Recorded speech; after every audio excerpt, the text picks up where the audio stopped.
यांनी मोठं विधान केलेलं आहे।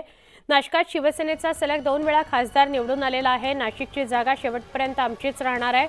महाजनांनी महायुतीत व्यत्यय आणू नये, महायुती कशी टिकेल यावर लक्ष द्यायला हवं। संजय शिरसाट यांच्या या वक्तव्याने नक्कीच खळबळ उडालेली आहे। गिरीश महाजन हा संकट मोचन आहे। तो शेपटीला मला नाही वाटत की पुन्हा काहीतरी चिंदी लावून लंका जाळाच्या भानगडीत पडेल। हे रामराज्य चांगलं चालू द्या। रामराज्यासाठी पुन्हा तुम्ही असं काही उद्योग करू नका। ही महायुती कायमस्वरूपी टिकेल याकडे प्रयत्न करा।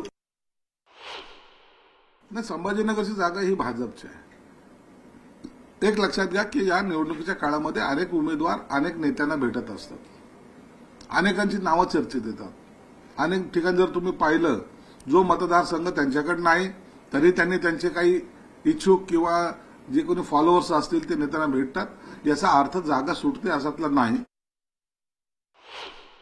कुणालाही असं इंडिव्हिज्युअली सिग्नल जात नसतो, केंद्र कुणालाही सिग्नल देत नसतात। पक्षाचे जे स्थानिक नेते आहेत, मुंबईचे जे नेते आहेत, महाराष्ट्राचे जे नेते आहेत, त्यांच्या मार्फतच हा निरोप जात असतो। मुळामध्ये नाशिकची जागा ही शिवसेनेची आहे।